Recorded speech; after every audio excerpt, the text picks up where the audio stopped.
네, 국내 코로나19 확진자 어제보다 93명이 늘어 총 8,413명으로 집계가 됐습니다. 나흘 연속 두 자릿수 증가세를 나타나긴 했는데요. 이 대구의 한 요양병원에서 87명이 집단 감염되면서 또다시 대규모 확산 우려가 커지고 있습니다. 또 13일 중대본 간담회에 참석한 분당 재생병원 원장도 확진 판정을 받으면서 당시 간담회에 참석했던 복지부 차관과 직원들이 자가격리에 들어갔습니다. 이재갑 한림대 감염내과 교수, 유재복 해설위원과 함께 이 내용 살펴보겠습니다. 두 분 어서 오세요. 네, 안녕하세요. 네. 자, 유재복 기자. 네. 대구에서 또 진짜 집단 감염이 발생했어요. 이 한사랑 요양병원인데 지금까지 환자가 75명 나왔거든요. 어떻게 된 겁니까? 이게 두 가지가 공교롭게 날짜가 겹쳐서 나온 건데요. 예. 그러니까 첫 번째는 그 첫 번째 환자는 간호 과장입니다. 이 간호 과장이 지난 16일에 대구 의료원에서 확진을 받았습니다. 네. 근데 이 사람은 16일이면 이틀 전이네요. 그렇습니다. 그 16일에 확진을 받았는데요. 이 사람은 이미 뭐 며칠 전에 이제 약간의 증상을 보였었죠. 그런데 대구시에서 그 사회복지시설 330곳 그리고 요양병원 67곳을 고위험 집단시설로 규정을 해서 전수조사를 13일부터 했는데요. 예. 16일이 공교롭게 이 한마음 요양병원 전수조사 날입니다. 그래서 이제 검사를 해보니까 74명이 나온 거죠. 그래서 네. 간호과장은 발병을 통한 확진, 나머지 74명은 전수조사 과정에서 나온 확진, 이렇게 해서 모두 75명이 된 겁니다. 네. 이 요양병원 집단 감염에 대해서 교수님은 어떤 의견을 갖고 계신지요? 그러니까 사실 이제 대구 지역이 전반적으로 신천지 환자들로 많은 환자가 발생을 했었고 그거에 여러 가지 영향 때문에 많은 병원들에서 환자가 많이 발생을 했었거든요. 근데 사실 요양병원에서도 환자가 발생이 꽤 있었을 거라고 예상을 했는데 사실 확인된 병원들이 사실 많지 않았었습니다. 아마 이제 그런 이유로 대구시에서 아마 전수조사를 했던 것 같은데 지금 아마도 지금 뭐 70명 넘게 확진이 된 거 봐서는 그 요양병원 안에서 유행이 상당 기간 아마 계속 됐었을 것 같고 근데 거기다 유행이 되고 있었는데 그것이 확인이 안 됐던 상황인 것 같은데다가 요양병원이나 요양시설 보호한다고 대부분 이제 보호격리 형태로 돼가지고 직원들 아예 못 나가게 막았던 지역들도 꽤 있거든요. 그러니까 그러다 보니까 오히려 안에서 이제 환자들, 직원들이 계속 이제 뒤섞이다 보니까 아마 대량의 환자가 발생을 한 것 같거든요. 근데 이게 이 병원, 그러니까 대구 지역 같은 경우 이 병원만 그럴 것 같지 않고 다른 병원에도 이미 여러 군데 이미 확진자 나오지만 검사를 하면 할수록 숫자가 늘어날 수 있을 것 같아서 이 부분에 대해서는 좀 특단의 대책을 강구해야 될 것 같습니다. 특단의 대책이 필요하다. 이게 한꺼번에 70명이나 이렇게 확진자가 나오면 역학조사 이것도 힘들죠. 그렇죠. 사실 이렇게 나오면 사실 누가 처음으로 감염이 됐는지조차는 사실 거의 확인하기가 어려운데 사실 지금은 역학조사보다 더 중요한 거는 이 요양병원 안에 있는 환자들 같은 경우에 상당히 고령인데다 기저질환이 많은 상황이고 거의 침상생만 하신 분들이 상당히 많거든요. 근데 이제 그런 분일수록 확진되게 되면 이제 중증으로 진행할 가능성이 높으니까 이분들이 중증으로 진행하지 않도록 얼마나 치료적인 노력들을 할 건지가 사실 더 중요한 상황이 돼버렸습니다. 요양병원이나 뭐 사회복지시설 같은 경우는요, 고위험 집단시설이다 보니까 아까 말씀하신 대로 전수조사를 지금 대구시가 진행하고 있지 않습니까? 아직 조사가 계속 진행 중인 상황이니까 이런 집단 감염 사례가 좀 더 나올 수도 있는 것 아니겠습니까? 그렇습니다. 지금 대구 지역에 한 400곳 정도를 전수조사했는데 30% 정도 이제 진행이 된 상황에서 이제 여기가 나왔거든요. 이 병원뿐만 아니라 다른 곳에서도 한 5곳에서 87명 발생했고 그렇다면 앞으로 70%가 더 남았다는 얘기입니다. 이것은 대구 지역에 국한된 것이고요. 전국으로 확대를 해보면 전국의 요양병원이 1,435개가 있습니다. 지난 2월 17일, 18일에 전수조사를 했다고 했습니다. 그때는 근데 사실 굉장히 형식적인 조사였던 것 같아요. 그 당시에는 문제가 아무도 없다는 걸로 99% 이상이 아무 문제 없이 정부의 조치를 이행한다라는 답변을 했습니다. 그런데도 그 이후에 사실상 요양병원에서 발병이 많았거든요. 생각해 보시면 2월 18일부터 3월 초까지 요양병원에서 발병들이 여러 군데 있었거든요. 그래서 대구시가 13일부터 전수조사에 들어간 겁니다. 그러니까 전국에 있는 1,435개 요양병원을 그럼 앞으로 어떻게 할 것이냐. 전수조사를 할 것이냐 말 것이냐에 대한 고민이 있어야 될 것이고요. 또 하나는 이 요양병원 같은 곳에 신천지 교인이 굉장히 많습니다. 실제로 조사해 보니까 21만 명 종사자, 이것은 이제 요양병원뿐만 아니라 뭐 어린이집이라든가 이런 곳에 그 검사받지 않는 신천지 교인이 한 1,300여 명이 있다는 발표가 얼마 전에 있었거든요. 그러니까 여러 가지로 의심이 들 만한 장소 이미 틀림없으니 전국에 있는 요양병원을 어떻게든 다시 한번 검토를 해볼 필요는 있다. 이렇게 네, 보입니다. 이와 관련해서 오늘 권영진 대구시장이 브리핑을 했는데요. 관련 내용 들어보고 또 이야기 나눠보겠습니다. 3월 13일부터 시행 중인 고위험 집단시설 요양원, 요양병원, 복지시설에 대한 전수조사가 30% 정도 진행되면서 일부 시설에서 다수의 확진 환자가 확인되고 있습니다. 어제 요양병원 5개소에서 총 87명의 종사자와 환자에서 확진 환자가 발생하였습니다. 발생한 병원들은 서구 소재 한사랑 요양병원 74명, 북구 소재 배생병원 7명, 수성구 소재 수성요양병원 4명, 동구 소재 진명 실버홈 1명, 수성구 소재 시지 노인병원 추가 1명입니다. 네, 자 유재석 기자가 설명했듯이 지금 전수조사가 진행이 되고 있고요. 한사랑 요양병원이 지금 74명, 75명이 됐는데 북구 소재 뭐 배성병원도 7명이 나오고요. 네네. 수성구 소재 수성요양병원도 4명이 나오고 계속 나오고 있습니다.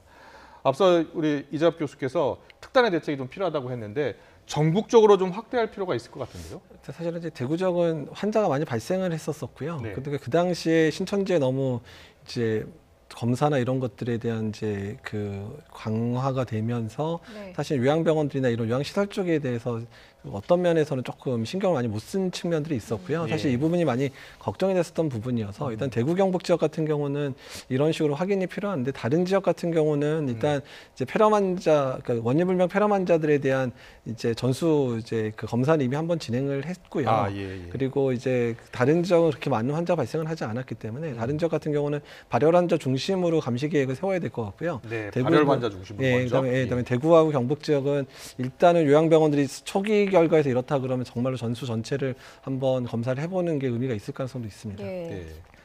네. 대구 지역은 전수조사가 확실히 좀 필요한 상황이고 전국적으로는 일단 발열 환자 중심으로 한번 네. 검사가 필요하다는 네. 말씀이셨습니다. 네. 사실 이렇게 이제 국내 발생 상황들을 좀 지켜보면요. 뭐 지금 신천지가 조금 전수조사가 네. 끝나고 확진 환자가 줄어들고 나면 네. 또 콜센터에서 집단 감염이 발생하고 또 콜센터 환자가 둔화세를 좀 보이게 되면 또 성남 은혜의강교회에서 또 확진 환자가 발생하는 식으로 산발적인 집단 감염을 보이고 있지 않습니까? 네. 이런 집단 감염이 발생하는 패턴이 있는데 언제까지 계속될까요? 근데 이게 이런 집단 발병 자체가 지역사회 감염의 전형적인 모습입니다. 그러니까 우리가 신천지에 너무 집중하고 있어서 이런 지역사회 발병 자체가 여기저기서 일어나는 것들을 사실은 잘 이제 좀 확인을 잘 못했고 언론에서 다루지 않으니까 국민들은 잘 못 보셨겠지만 네. 이미 대구 안에서의 여러 상황들, 여러 요양시설이라든지 요양병원에 지금 뭐 확인도 되고 있지만 이런 상황들이 계속 발생하고 있었던 것처럼 다른 지역에서도 뭐 해외 유입 환자들도 계속될 수 있고 또한 지역사회 내에서도 감염 환자가 있다 보면 이런 집단 발병 자체가 자주 일어날 수 있고 또 집단 발병의 가장 큰 문제는 뭐냐면 집단 발병에서 발생한 사람이 다른 집단에 가서 또 그 집단의 집단 발병을 유리할 수 있는 그런 상황. 이번에 네. 이제 콜센터에서 붙여내 있는 교회, 붙여내 있는 요양병원 이런 식으로 이제 파급이 예. 됐잖아요. 그러니까 이런 네. 양상들이 있을 수 있기 때문에 그러니까 앞으로 이런 상황들이 계속 반복될 거라는 것들을 이제 뭐 방역 당국도 알고는 있는 상황이기 때문에 어떻게 예방할 건가. 근데 이 예방할 수 있는 측면들이라는 게 사실은 우리나라의 어떤 사회적인 시스템들을 고치지 않으면 힘든 부분들이거든요. 네. 그러니까 콜센터라고 하면 콜센터의 근무 환경을 개선하지 않으면 절대로 개선될 수 없는 거고 예. 네. 요양원이나 요양병원 같은 경우에도 근무자들에 대한 부분들 철저하게 챙겨야 되는 부분들, 근무자 마스크 씌우는 부분들이라든지 또한 그 안에서의 이런 발열 감시나 이런 것들을 정부에서 지원하지 않고서는 해결되지 않는 문제이기 때문에 앞으로 일상화된 이런 코로나의 집단 발병에 대한 부분들에 있어서는 예방적 조치는 단순히 개인이 준비하는 것뿐만 아니라 정책적이고 사회적인 배려들이 필요하다는 것을 보여주는 상황입니다. 예. 네, 정책적으로 또 사회적으로 배려가 필요하다는 게 좀 어떤 겁니까? 그러니까 이제 정책적인 부분들을 말씀드린 대로 직장 같은 밀집된 직장 생활을 하는 부분들을 그냥 정부에서 너네 그렇게 하지 말라고 한다고 해결되는 게 아니잖아요. 예, 예. 그러니까 만약에 뭐 재택근무를 강조한다든지 아니면은 뭐 근무를 1부, 2부로 나눠서 한다 그러면 그런 거에 대한 재정 지원이라든지 아니면은 또 일부 또 문제들은 증상이 있는 사람들이 출근을 안 해야 해결되는 문제인데 그분들에 대한 유급 휴가를 해결해주지 않으면 사람들이 계속 출근을 하려고 하는 그런 그렇죠. 문제들이 예, 생길 수 있기 예. 때문에 그런 부분들을 노사정 협의나 이런 걸 통해서 정책적으로 협의를 하지 않는 이상에서는 이런 부분들을 원천적으로 막기 어렵다는 거죠. 예. 네. 사실 알겠습니다. 이렇게 뭐 산발적으로 집단 감염이 계속되다 보면 방역 당국 입장에서는 좀 통제를 해 가기가 좀 어려울 수도 있을 것 같거든요. 그러니까 이제 그 부분이 중요해서요. 그러니까 일단은 사회적 거리두기라는 것 자체가 이제 시스템적으로 작용을 해야 이런 집단 발병을 줄여야 되는 측면들도 있고 정책적인 부분도 배려해야 되는 것뿐만 아니라 이런 부분에 대한 감시 체계가 계속 구성이 돼야 되는 상황이거든요.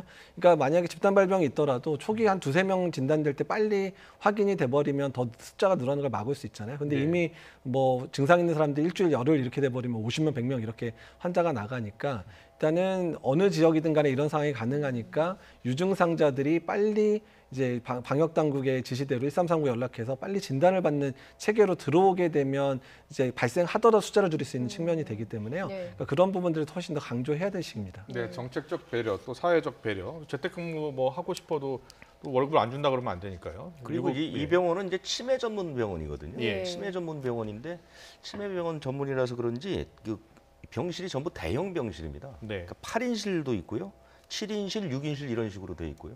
그다음에 이제 환자 간 거리가 굉장히 짧습니다. 한 1.5m 저 침대를 놓고 같이 사용을 하고 있고 이런 그 구조적인 문제도 사실은 청도 대남병원이 그 정신병을 오랫동안 그 장기 입원하는 환자들 속에서 사실 100% 그 감염이 되지 않았습니까? 예. 이번에도 보면 이 병원의 환자가 117명인데 57명이 감염이 됐습니다. 예. 그러면 이 병원의 구조적인 문제도 한번 들여다볼 필요가 있는 것이죠. 그리고 네.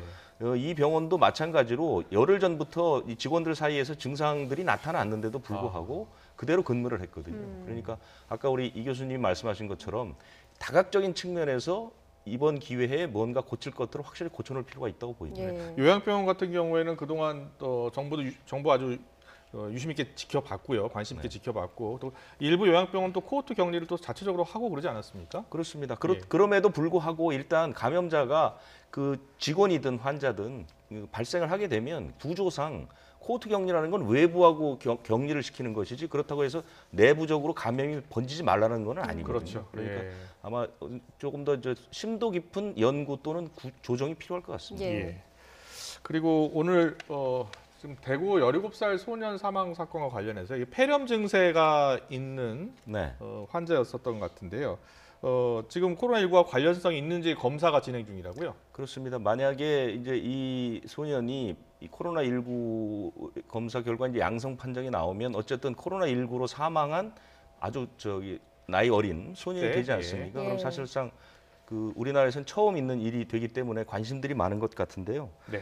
이 환자는 지난 13일 오전에 열이 나서 경산에 있는 병원을 갔는데 그 당시 엑스레이를 찍어보니까 폐렴 증세가 있었는데 꽤 깊었습니다. 그래서 영남대병원으로 와서 증상이 급속도로 나빠져서요. 네. 혈액 투석도 했고 에크모 치료도 받았죠. 그래가지고 사망을 했는데 오늘 오전에 그 사망의 원인은 다발성 부전증, 장기 부전 이래가지고 뭐 여러 장기들이 동시에 나빠지는 그런 병이라고 하는데요. 네. 이 소년은 4번 검사를 받았습니다. 유전자 증폭 검사를 4번 받았는데 3번은 음성이 나왔고요. 1번이 이제 양성이 나왔죠. 그래서 지금으로서는 판단하기가 매우 어렵다 해서 아직은 이제 결론을 내리지 않고 이제 사망한 후에 다시 검사를 하는 건데 이런 비슷한 사례가 뭐 사망한 것은 아니지만 28번째 환자가 있습니다. 그 3번 환자의 지인으로 알려진 그 여성이 예. 마찬가지로 검사를 받았는데 이 28번째 환자는 아무 증상도 없었는데요.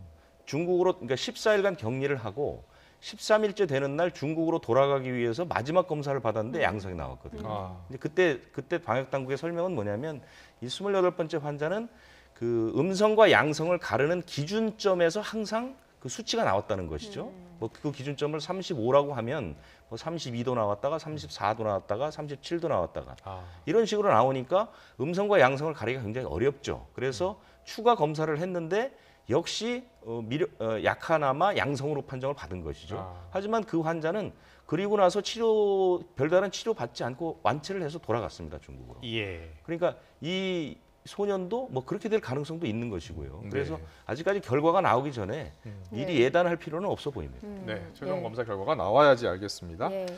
그리고 네. 오늘 이제 분당 재생병원 원장이 확진 판정을 받았습니다. 네네. 그래서 지금 뭐 이제 우리 차관 김만희 차관도 지금 자가격리가 된 거잖아요. 그렇습니다. 어떻게 된 거죠? 이 분당 재생병원이 첫 환자가 5일이었나요? 그때 발생하고 나서 지금 환자가 한 27명까지 늘었다고 하던데. 현재 31명까지 늘었죠. 31명까지. 예. 그러니까 지난 5일에 환자가 발생하고 초기에 많이 이제 감염이 됐다가 확진이 나왔다가 지금은 이제 그렇게 폭발적으로 나오는 시점은 아닌데 네. 오늘 그 그 병원장이 양성 확진을 받았죠. 받았는데 문제는 이 병원장이 지난 13일에 네. 그 서울에 있는 식당에서 그 김강립 차관이 주재하는 간담회에 참석을 했던 것이죠. 예. 그래서 만났는데 이 그 병원장은 11일, 12일쯤에 발병된 것으로 지금 방역당국이 보고 있습니다. 그렇게 되면 11일, 12일인데 13일에 만났으니까 김강립 차관 비롯한 복지부 직원들도 감염의 가능성이 있어서 현재 자가격리 상태에 들어가 있는 거죠. 예. 근데 분당 재생병원의 경우에는 의료진 감염 건수가 많다고요. 그렇습니다. 환자가 7명이고요. 그 의료진이 한 17명 정도 되는데 예. 뭐 의료진이 감염이 되는 것은 왜 위험하냐면 이 의료진뿐만 아니라 이 의료진을 통해서 환자들로 다시 감염될 수 있는 것 때문에 네. 의료진 감염이 상당히 이제 주의해야 될 것인데 아무래도 그 의료진들은 매일 환자를 만나고 그렇죠. 진료를 하기 때문에 예. 그만큼 감염 가능성이나 위험도 높은 것이죠. 예. 네. 그 확진 판정을 받은 그 분당 재생병원 원장의 경우도 항상 마스크를 쓰고 일을 했다고 전해지고 있는데 이렇게 아무래도 의료진은 조금 더 이렇게 많이 신경을 쓰지 않겠습니까? 그런데도 많이 나타나는 이유는 뭡니까? 그러니까 일단은 분당재생 같은 경우는 처음에 이제 진단됐던 환자 2분 자체가 이제 폐암 예, 환자여서 그랬었죠. 예. 사실 증상 자체가 구분하기 어려워서 좀 뒤늦게 예. 진단이 됐었거든요. 예, 예. 그러니까 아마 그런 과정 중에서 아마 여러 의료진들이 다중으로 노출이 됐을 것 같고 또 의료진이 발병하면서 의료진에서 의료진으로도 또 이렇게 전파되는 양상들이 보일 수 있었고 특히 식당에서 뭐 전파된 사례가 의심되는 사례도 확인이 됐었거든요. 의료진 사이에서는. 근데 식당이나 이런 것들이 이제 문제가 밥을 먹을 때는 마스크를 쓸 수 없는 상황들이니까 네. 식당에서 전파되게 되면 또 다수한테 전파될 수 있는 상황들이 발생할 수 있어서 아마 네. 그런 여러 가지 경로를 통해서 의료진들이 감염되지 않았을까 이제 생각이 됩니다. 네. 자, 일단은 뭐 자가격리 들어가고 김만희 차관은 오늘 결과가 나온다고 하죠? 오늘 오후에 나오는데요. 예. 현재는 이제 예방적 자가격리라고 해서요. 아직까지는 이제 그 어떤 결과가 나올지 모르기 때문에 네. 지켜봐야 되는데 그 두통 증세가 있었다고 하는데 그 뭐 스트레스성 두통이라고 합니다. 그래서 직접 관련됐는지는 아직 확인되지 않고 있습니다. 예, 뭐 이 간담회에 근데 수도권 지역 뭐 대학병원, 종합병원 원장들이 참여했다고 했는데 네. 모두 자가격리 조치된 겁니까? 그 여부는 아직 확인이 되지 않았고요. 네. 그러니까 12일은 박능우 장관이 그 상급 종합병원장을 만났고요. 13일에 이제 차관이 수도권 대학이나 종합병원장을 만났거든요. 네. 근데 일단 그 12일에 만남은 뭐 이 사안과는 별 관계가 없겠지만 예. 13일에 만났던 복지부 직원들은 다 자가격리에 들어갔고요. 네. 병원장 여부는 아직 오늘 그 브리핑에서도 특별한 언급은 없었습니다. 예. 네. 이제 해수부 장관도 지금 자가격리 중이죠? 그렇습니다. 예, 해수부 장관. 복지부 차관.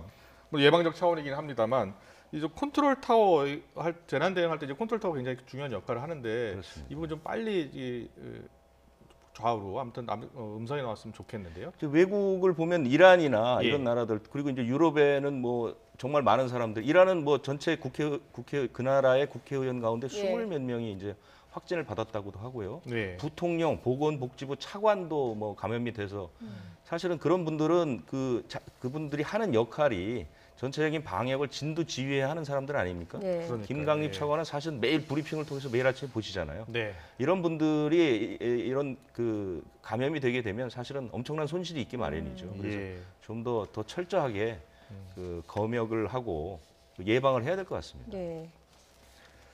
그리고 오늘 온라인에서 지금 이슈가 되고 있는 것 중 하나 이제 우리 이재갑 교수님께 여쭤볼 텐데요. 네. 그 해열제 약품으로 쓰이는데 이부프로펜인가요? 네. 근데 이제 WHO가 이 코로나19 의심 증세를 겪고 있는 환자 중에 이 열이 난다. 이때는 이부프로펜을 선택하지 말고 그리고 이부프로펜 말고 뭐죠? 저기 파라세티몰? 네, 파라세타몰. 파라세타몰을 사용하는 게 네. 좋겠다. 이렇게 권고를 했나 봐요. 어떤 이유 때문입니까? 근데 사실 이제 그거에 대한 근거 자료가 아직 발표는 안 됐지만 WHO가 인용하기는 현재 논문화되고 있는 내용 중에서 예. 브루펜 일부 썼던 환자에서 약간 증상 악화에 영향을 주는 것 같다. 이제 이런 이제 언급이 있어서 일단 예. 우선은 이제 그 논문 내용들은 공개되기 전이라도 네. 먼저 경고를 한 거로 보이고요.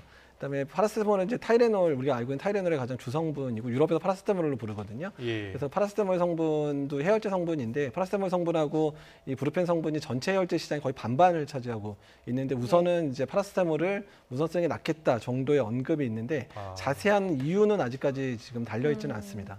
그러면 지금 브루펜이나 뭐 타이레놀 이런 거 흔히 의사 처방 없이도 네. 저희가 살 수 있는 약품들 아닙니까? 어떻게 복용을 하는 것이 좀 적절하다고 보십니까? 일단은 이제 호흡기 바이러스 감염 증상이 있으면서 이제 오한이 있거나 뭐 이런 경우에 해열제를 쓸 수 있는데요. 일단은 지금 현재 같은 경우에는 지역사회 감염이 있는 상황이니까 그런 증상이 있는 분들 같은 경우는 되도록이면 이제 1339 통해 선별진료소 통해서 네. 의사의 처방을 받는 게 좋을 것 같고요. 예. 의사 선생님하고 상의돼서 그러니까 이분은 뭐 브루펜 쓰는 게 낫겠다, 이분은 타이레놀 쓰면 좋겠다라고 결정되면 그 부분은 또 걱정하지 않고 드셔도 되거든요. 예. 네. 너무 이제 그 의사 처방대로 복용하는 게 현재로서는 가장 좋을 것 같습니다. 근데 이게 확정적인 건 아니군요, 그러니까. 그러니까 이제 결과 이제 내용이 아마 나올 거라고 예상되는 저희도 좀 업무를 계속 찾고 있는데 업무는 아직 공개가 안 돼가지고요. 예, 알겠습니다. 일단 뭐 의사의 처방을 받고 복용을 하는 게 네. 좋겠습니다. 네, 중국에서는 혈액형과 또 바이러스와 관련된 연관성에 관련된 또 보고가 나오기도 했거든요. O형이 코로나19에 좀 강한 것으로 나타났다 이런 내용이 나왔는데 어떻게 보십니까? 그러니까 이제 사실 이런 부분들은 이렇게 논문이 나오더라도 저희가 사실 논평하기가 상당히 어려운 얘기고요.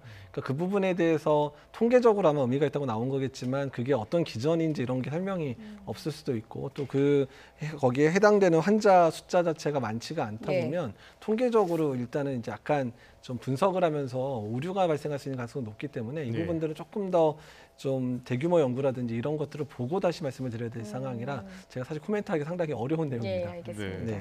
알겠습니다. 이 뭐 중국 남방과기대 그리고 상하이교통대 등 8개 기관이 뭐 확진자 1,775명을 조사했대요. 네. 근데 뭐 우리 이재학 교수님 말처럼 아직 뭐 이 하나의 연구 조사 결과니까요. 그러니까 좀 더 지켜봐야 되겠죠. 이런 부분들은 사실은 예. 대부분 그 이런 사태가 종식이 되고 예. 이제 그 검사할 조사할 수 있는 그 사례가 많을 경우에 무슨 의미를 갖고 있는 거 아닌가 싶습니다. 예. 네. 지금은 어쨌든 그 뭐 어떤 통계적 의미 뭐 이 정도만 있지 않을까 그런 생각이 듭니다. 예. 자, 이제 해외로 넘어가 보겠습니다. 지금 유럽의 확산세가 심상치가 않은데요. 예. 유럽의 확산세 그래픽을 좀 보면서 설명을 먼저 드리겠습니다. 뭐 이탈리아도 많이 늘고 있고요. 예. 강연 앵커가 좀 소개해 주시죠. 예, 지금 누적 확진자 수를 보여드리고 있습니다. 일단 아시아를 먼저 보시면요. 역시 중국이 가장 많습니다. 하지만 중국은 최근에 뭐 확연한 둔화세를 보이고 있어서요. 네. 8만 명대를 계속해서 확진자를 기록하고 있는 상황입니다. 일본의 경우가 어제보다는 좀 많이 늘어난 상황인데요. 1,574명이 확진 판정을 받았고요. 이란의 경우에도 16,169명이 확진 판정을 받았고 900명이 넘는 인원이 사망했습니다. 네. 이 월드 5m에서 18일 오늘 아침 9시 기준으로 발표한 내용입니다. 예, 국가 비상사태가 선포된 미국 같은 경우는요, 6,439명의 확진 환자가 나왔고요. 사망자도 109명을 기록하고 있는 상황입니다. 또 남미 쪽에서도 계속해서 확진 환자가 늘고 있는 상황인데요. 남미에서는 브라질에서 346명의 확진 환자가 나왔습니다. 네. 유럽으로 갈까요? 예, 유럽에서는 역시 뭐 이탈리아가 가장 심각한 상황입니다. 3만 명이 넘는 확진자가 나왔고요. 사망자도 지금 화면에 보시듯이 2,000명을 예. 넘어선 상태입니다. 유럽에서는 이탈리아 이후로는요, 스페인이 가장 많은 확진자가 나오고 있는데요. 11,826명의 확진자가 나왔고요. 사망자도 독일도 지금 9,367명, 2,000명이 늘었네요. 많은 확진자가 늘고 있는 상태라서 유럽은 지금 EU 회원 국민이 아닌 외국인에 대해서는 국경을 봉쇄하는 조치를 취하고 있습니다. 네, 자 이재혁 교수님, 그 유럽이 확산세가 굉장히 빨라요. 네. 가장 큰 이유가 어디 있다고 보십니까? 그러니까 유럽 중에 일부 국가들, 특히 이제 이태리하고 좀 스페인이 가장 확진자도 많고 사망률이 높은데요. 그러니까 많은 분석들이 있습니다. 근데 예. 그 중에서 이제 가장 요새 이제 말이 많이 언급되는 거는 이태리와 스페인이 기억하시겠지만 2, 3년 전부터 계속 경제 위기가 있었잖아요. 그러니까 워낙 이 두 국가가 사실 공공의료가 사실 발달돼 있었던 국가에서 사회 보장 체계가 어느 정도 돼 있던 국가인데 예. 이런 국가에서 경제 위기가 발생을 하면서 사회 보장성이나 이런 부분이 약화되고 그래서 공공의료 측면들이 많이 축소됐다는 얘기들이 많이 나오고요. 또 인구 분포상에서는 이탈리아 같은 경우는 뭐 세계에서 두 번째 이제 고령 국가에 해당되기도 하는 그런 것들이 맞물리면서 실제로 환자가 너무 많은 환자가 발생을 했는데 네. 이런 공공의료 체계 자체가 이 환자들을 감당할 수 없는 숫자 정도로 너무 발생을 하다 보니까 그러니까 중증 환자에 대한 치료 자체가 아예 잘 이루어지고 있지 않다. 이런 언급들이 많습니다. 그 유럽 내 인사 문화나 이런 것들도 좀 확산하는 데 영향을 미쳤다라는 이야기도 있더라고요. 근데 이제 유럽은. 그런 부분들도 영향을 줄 수 있는데 사실 유럽 내에서 전체적으로 확산되는 거는 이제 유럽 전체가 EU로 묶여 있으면서 국경이나 이런 통제를 거의 안 하고 있었잖아요. 그러니까 한쪽 국가에서 발생을 하게 됐을 경우에 바로 다음 국가로